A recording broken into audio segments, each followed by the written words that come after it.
Everyone, good morning and welcome back to Bangla blog channel.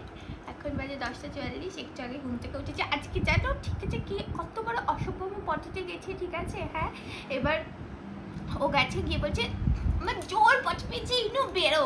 আমার তখন পুরোপুরি পটি হয়ও নি, আমি ওভাবে বেরিয়ে আসলাম।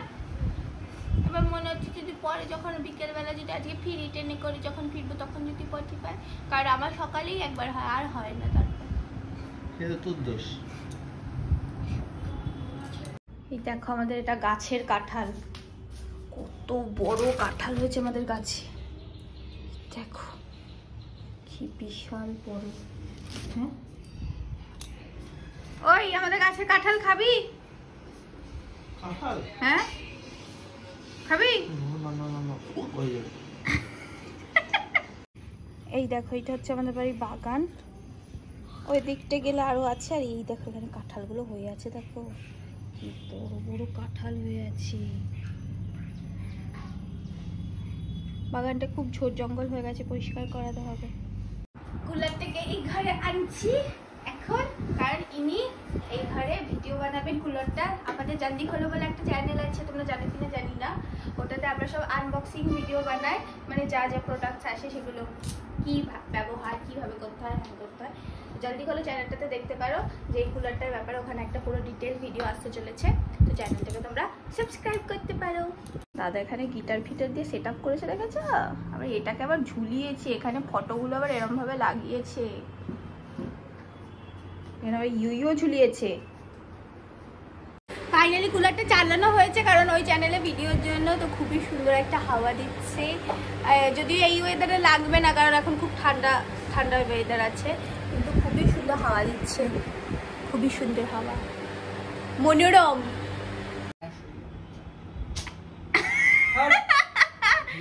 এখানে পুজো দিচ্ছে দাদা। এই যে ব্রেকফাস্ট চলে এসছে, রুটি ছোলার ডাল। খেতে বসেছি দুপুরের খাবার। আজকে রান্না হয়েছে শাক, পটল ভাজা, এটা কি মাছ ভাজা, এটা কাতলা মাছ ভাজা, পাবদা মাছ, আর তারপর দই আছে, ডালও আছে, পাতি লেবু আছে। খাওয়া দাওয়া কমপ্লিট, এখন হাত ধুচ্ছি। বাট একটা কথা, এখানে এত নড়াচড়া হয় না বলে মানে সে খাওয়ার হজমই হয় না, পরের খাবারটা খেতে গিয়ে খুব কষ্ট হয়।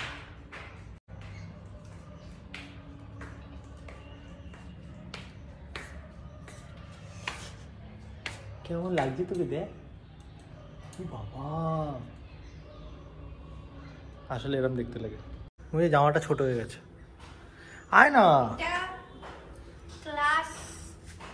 ক্লাস বলিস না, আমার চোখ, আমার রিলেশনশিপে ছাড়ি তখন কিনেছিস, এটা ঢং করিস না। তখন কিনেছি এটা, তখন তোর সাথে তোকে পরে ফটো পাঠাতাম, তোর সাথে পরে একদিনও দেখা করিনি জানিস, সেটা বাড়িতে পরে থাকতাম। এটা এটা ক্লাস 11-12 তুই হাত দে আমায়, বন্ধ কর তারপর দিচ্ছি। সো এখন বাজে হলো 7টা সামথিং, 7:05 হবে। মা পার্লারে বেরিয়ে গেছে, এতক্ষণ ধরে ডিসাইডই করা হচ্ছে না। মা বারবার করে বলছিল থাকতে থাকতে থাকতে, কিন্তু এক নম্বর কালকে এখানে ইলেকশন, আর আমি 2 দিন করতে যাইনি, তাই হলো মানে কালকে বাড়ি ফেরাটা একটা রিস্কের ব্যাপার।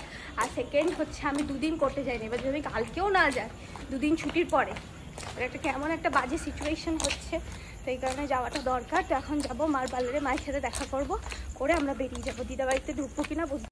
একে দায়িত্ব দিলে কিচ্ছু হবে না, যেটুকু আমি ব্যাগ গুছিয়েছি সেটুকুই। তা আমি তখন তাড়াহুড়ো, আমি বললাম ছাতা ফেলে চলে এসছে, ছাতাই আনেন। সেই ছাতা নিয়ে কি ঝামেলা, ছাতা নেই বাড়িতে, ছাতা নেই, ছাতা কেনা হলো, সেই ছাতাটা রেখে এসছে। মা একটা ছাতা কিনে এখন এতটাই দেরি করে বেরিয়েছে যে গিয়ে যে নেওয়া হবে সেই সুযোগ নেই। দিদা দাদু আর মায়ের সাথে দেখা করতে গিয়ে আরো দেরি হয়ে গেল। এই রানাঘাট স্টেশন নামছি, ট্রেন অ্যানাউন্স করে দিয়েছে।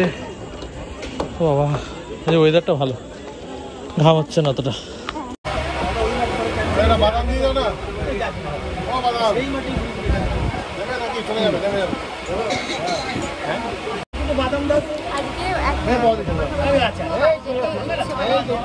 অনেকবার করে বলেছে তো থাকতে, আর মা যখন অনেকবার করে থাকতে বলে তখন কি একটু যেতে ইচ্ছে করে, একটুও যেতে ইচ্ছে করছিল না। শুধুমাত্র হলো কালকে আমাদের কোর্টে যেতে হবে জন্য আমি শুধুমাত্র যাচ্ছি, কালকে কোর্টে যেতে হবে না। আমি চলে যাচ্ছি তখন আমার অ্যাটলিস্ট খুব খারাপ লাগবে, কেন কিনা মা অনেকবার বলেছে থাকতে আসবে, অনেকবার।